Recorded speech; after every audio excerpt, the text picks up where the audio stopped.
Good morning বন্ধুরা, আশা করি সবাই খুব ভালো আছো, সুস্থ আছো। আমিও খুব ভালো আছি। নতুন একটা ভিডিওতে তোমাদের সকলকে জানাই অনেক স্বাগত। সকাল এখন বাজে 8:30।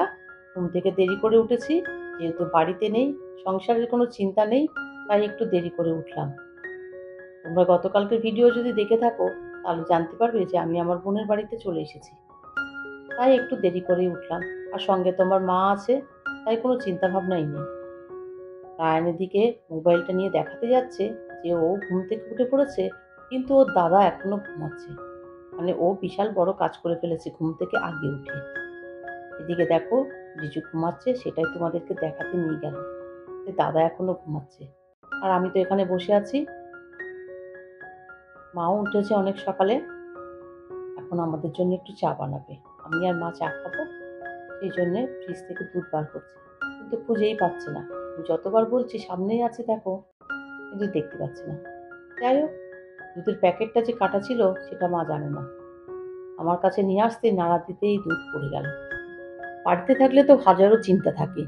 ঘুম থেকে ওঠা মাত্রই আগে বাসি ঘরটা ঝাড় দিয়ে তারপরে চিন্তা থাকে সবার জন্য কি টিফিন বানাবো, কি খাওয়া দাওয়া করবো, রান্না বান্না করবো, এইসব নানান চিন্তা থাকে। কিন্তু এখানে তো কোনো চিন্তা নেই।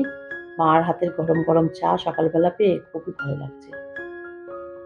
বাড়িতে থাকলে নিজের হাতে চা করে খাওয়ার স্বাদটা আলাদা, আর মায়ের হাতে তৈরি গরম গরম চা, এর স্বাদটা কিন্তু একদম অন্যরকম। এদিকে দেখো, বিস্কুটের কৌটো ধরে নিয়ে এসেছি, যেটা ইচ্ছা হবে সেটাই খেয়ে নেব।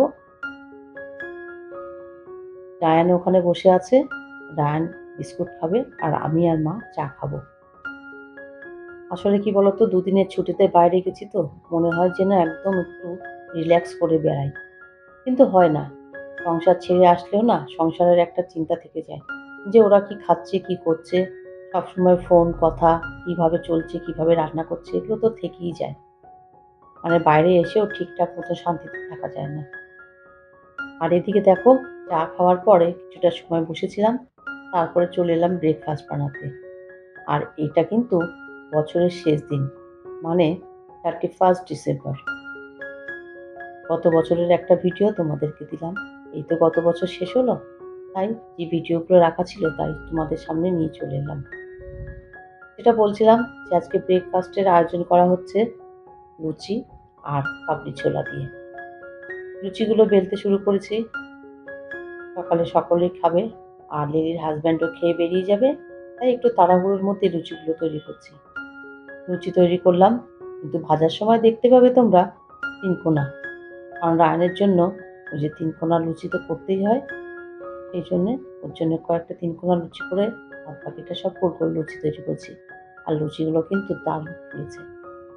আর ওইদিকে তো মা সকালবেলা কাবলি ছোলা বানিয়েই রেখেছিল। লুচি, কাবলি ছোলা আর হচ্ছে মিষ্টি। এই হলো, মিষ্টি মানে সন্দেশ। এই হলো আজকের সকালের ব্রেকফাস্ট। এখানে তো সবাই বসে খাওয়া দাওয়া করছি, আর লিলিও বসে খাচ্ছে। ওর বাড়িতে এসেছি, কিন্তু ওকেই তোমাদেরকে দেখাচ্ছি না। চলো এবার তোমাদেরকে দেখাই যে ও বসে খাচ্ছে। আমি নিচে বসলাম, ও সোফাতে বসে আছে।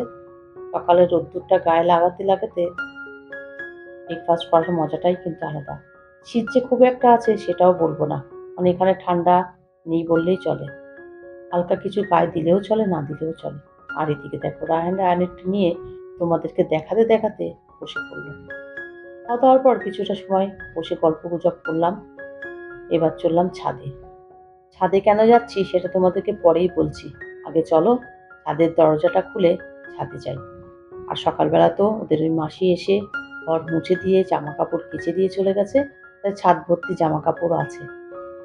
দরজা খুলতেই দেখতে পাচ্ছ একটা ছোট্ট উনান রাখা আছে, আর ওই উনানেই কিন্তু বেগুন পোড়া করতে চলে এসেছি।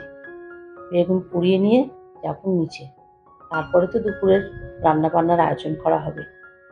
ভাবলাম ছাদে যখন এসেছি তাহলে একটু ঘুরে বেরিয়ে নেই, দেখে নেই উপর থেকে। আর ওদের দেখো, ফুলগুলোও ফুটে আছে সুন্দর, দেখতেও ভালো লাগছে। আর ছাদের এই জায়গাটা হচ্ছে রায়ানের সব থেকে প্রিয় জায়গা, এসেই হাত দিয়ে দাঁড়িয়ে পড়েছে। আগেই বলেছি জামা কাপড় কেচে দিয়েছে, জামা কাপড় তো কাচা আছে। আর রোদেরও যে তেমন কোনো জোর আছে সেটাও না, একটু মেঘলা মেঘলাই ওয়েদার। এই দেখো, বেগুন পোড়া বসিয়ে দিয়েছি। আর এই উনুনটা কিন্তু আমার মা বানিয়ে দিয়েছে ওর এই বেগুন পোড়া করার জন্যই। ছোট্ট একটা উনুনের মধ্যে একটা বেগুন দিয়ে দিয়েছি, বেগুনটা পোড়া হবে। তোমরা দেখতেই পেলে যে ছাদে কিন্তু বেগুন পোড়া করে নিয়ে চলে এসেছি। কিন্তু আজকে দুপুরের খাওয়া-দাওয়ার মেনুটাই চেঞ্জ হয়ে গেল। হঠাৎ করে ঠিকঠাক করলো যে আজকে বিরিয়ানি হবে। বেগুন পোড়া হচ্ছে থাক, রাত্রেবেলা গরম ভাত দিয়েই খাওয়া হবে। তাই চলে এলাম সোজাসুজি বিরিয়ানি করতে। আর বিরিয়ানিটা আজকে আমিও করব না, মাই করবে। এদিকে দেখো বিরিয়ানি সবকিছু রেডি করা হয়ে গেছে। এবার একটু সাজিয়ে দমে বসিয়ে দিলেই রেডি হয়ে যাবে। বিরিয়ানি হয়ে গেছে। বিরিয়ানি নিয়ে খাওয়া-দাওয়া শুরু করে দিয়েছি। রিজু রায়হানকে খেতে দিয়েছি। এবার আমরাও খেয়ে নেব। খাওয়া-দাওয়ার পরে আর কোনো রকম ভিডিও করলাম না। এটা কিন্তু একদম সন্ধ্যাবেলা। চা, বিস্কুট, চানাচুর, নিমকি সবকিছু নিয়ে বসে পড়লাম। খাওয়া-দাওয়া আর চলছে গল্প। আজ আর ভিডিওটা বড় করলাম না। আমার ভিডিওটা যদি তোমাদের ভালো লেগে থাকে, please like, comment, share and subscribe করো। সবাই খুব ভালো থেকো, সুস্থ থেকো।